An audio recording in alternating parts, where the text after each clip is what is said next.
Mahkamah Konstitusi telah memutuskan sidang sengketa Pilpres pada hari Senin 22 April 2024 lalu. Keputusan tersebut juga menjadi perbincangan hangat di masyarakat.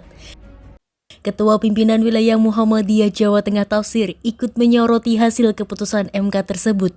Bahwa Pilpres telah usai, pemilu telah usai, bahkan semua proses sudah dilalui dan finalnya sudah diputuskan oleh MK. Suka tidak suka, MK adalah perundang-undangan. Undang-undang itu kalau sudah diputuskan itu mengikat semua orang, baik yang setuju maupun yang tidak setuju, baik yang mendukung maupun yang tidak mendukung. Karena itu kita tidak bisa tidak menghormati apa yang diputuskan oleh MK. Karena lagi-lagi MK adalah keputusan perundang-undangan. Undang-undang itu bersifat memaksa dan mengikat semua orang. Sekali lagi, baik yang setuju maupun yang tidak setuju. Oleh karena itu, apa yang menjadi keputusan MK itu mengikat semua bangsa Indonesia, termasuk presiden dan wakil presiden yang telah ditetapkan. Oleh karena itu, kita hormati dan itulah hasil yang sesuai dengan hukum yang diputuskan oleh MK. Maka kita hormati keputusannya dan kita telah memiliki presiden hasil pilihan pemilu Indonesia, yakni Prabowo dan Gibran. Maka inilah hasil final yang sudah diputuskan oleh MK. Keputusan MK harus kita hormati. Tidak hanya Ketua PWM Jateng yang memberikan tanggapan, Sekretaris Umum Pimpinan Pusat Muhammadiyah juga berikan tanggapan hasil keputusan MK terkait sengketa Pilpres 2024. Abdul Mukti mengajak seluruh warga negara termasuk warga Muhammadiyah harus menerima dan mematuhi apa yang sudah menjadi keputusan dari Mahkamah Konstitusi. Ya, yang pertama sesuai dengan undang-undang yang berlaku, keputusan MK itu final and binding.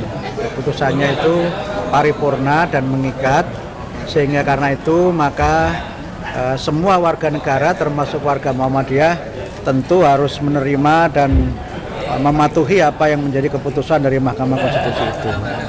Yang kedua, tentu kita semua harus melihat ke depan, tidak melihat ke masa lalu, karena sekarang semua perhelatan pemilu sudah selesai dan mungkin ada berbagai persoalan yang muncul dalam relasi sosial dan relasi kemasyarakatan kita sebagai konsekuensi dari perbedaan-perbedaan pilihan politik. Maka mari kita melakukan rekonsiliasi, membangun persatuan dan kerukunan untuk Indonesia masa depan yang lebih baik. Kemudian yang ketiga, ya dalam situasi seperti ini kita harus menjaga situasi yang kondusif, situasi di mana memang kita perlu memperkuat persatuan dan tidak kemudian terpengaruh oleh berbagai macam isu-isu yang tidak dapat dipertanggungjawabkan kebenarannya. Termasuk yang berkaitan dengan berbagai hal tentang komposisi kabinet dan sebagainya, ya sebaiknya masyarakat juga wait and see saja, karena itu adalah wewenang dari presiden dan wakil presiden terpilih, hak prerogatif presiden dan wakil presiden, sehingga siapapun yang ditetapkan itu adalah pilihan yang mudah-mudahan pilihan terbaik untuk membawa Indonesia menjadi lebih baik lagi. Sidang sengketa Pilpres 2024 digelar selama 4 hari oleh Mahkamah Konstitusi. Dalam sidang tersebut, 3 hakim menyatakan dissenting opinion dengan berpendapat bahwa sebagian PJ kepala daerah tidak netral sehingga menyebabkan pemilu berlangsung tidak jujur dan adil. Pemberian bansos oleh Presiden menjelang pemilu berdampak pada para peserta pemilihan karena adanya ketidaksetaraan. Dan terakhir, seharusnya dilakukan pemilihan ulang di beberapa daerah.